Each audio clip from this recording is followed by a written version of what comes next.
Assalamualaikum warahmatullahi wabarakatuh.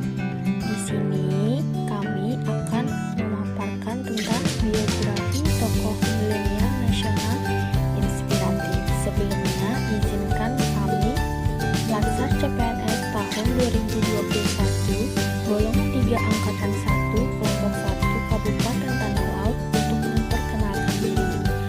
Ada Isnawati, Dina Margareta, Balai Haryati, Siti Zubaida, dan Nursida. Ya, langsung saja kita mulai.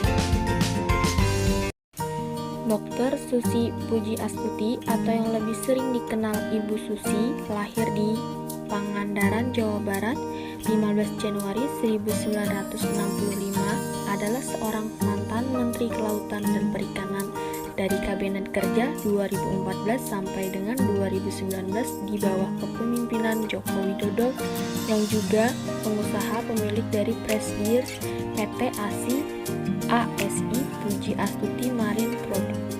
Beliau merupakan anak dari ayah Haji Ahmad Karlan dan ibu Hajah Subuh Lasminah. Keduanya berasal dari Jawa Tengah, namun sudah 5 generasi hidup di Pangandaran. Keluarga Susi memiliki usaha ternak, memperjualbelikan ratusan ternak dari Jawa Tengah untuk diperdagangkan di Jawa Barat.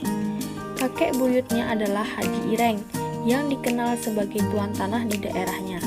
Setelah mengenyam pendidikan hingga tingkat SMP, Susi melanjutkan pendidikannya ke SMA Negeri 1 Yogyakarta, namun berhenti di kelas 2 karena dikeluarkan dari sekolah akibat keaktifannya dalam gerakan GoFood. Setelah putus sekolah, Susi menjual perhiasannya dan mengumpulkan modal 750.000 untuk menjadi pengepul ikan di Pangandaran pada tahun 1983. Bisnisnya berkembang hingga pada tahun 1996, Ibu Susi mendirikan pabrik pengolahan ikan PT ASI Pujiastuti Marine Product dengan produk unggulan berupa lobster yang diberi merek Susi Brand. Penunjukan dan pelantikan Ibu Susi Pujiastuti sebagai Menteri di Kementerian Kelautan dan Perikanan dalam Kabinet Kerja Presiden Joko Widodo dan Yusuf Kala yang ditetapkan secara resmi pada tanggal 27 Oktober 2014. Selanjutnya, beliau menjadi salah satu tokoh nasionalis milenial karena beberapa gerakan yang menakjubkan. Saat beliau menjabat sebagai Menteri Kelautan dan Perikanan, beliau dikenal akan kebijakannya yang tegas terhadap penangkapan ikan ilegal. Namanya bahkan dikaitkan dengan kata tenggelamkan, yang mengacu kepada hukuman penenggelaman kapal-kapal asing ilegal di perairan Indonesia. Selama menjabat, Ibu Susi dikenal sangat giat dalam memberantas penangkapan ikan ilegal di Laut Indonesia. Ia tak segan-segan memerintahkan penenggelaman kapal, terutama milik asing yang terbukti mencuri ikan di perairan Indonesia. Penenggelaman kapal juga dikritik menjadi penyebab kerusakan lingkungan.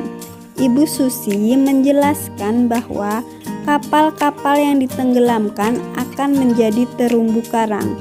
Selain itu, lokasi penenggelaman juga dipilih di area yang tidak ada terumbu karangnya, dan kapal-kapal tersebut sudah dibersihkan dari benda yang berpotensi merusak lingkungan.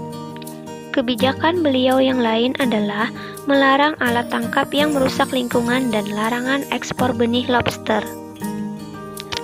Adapun beberapa contoh penghargaan yang pernah beliau peroleh, yaitu salah satunya menjadi tokoh wanita inspiratif penggerak pembangunan dari Gubernur Jawa Barat pada tahun 2008. Komitmen aktualisasi.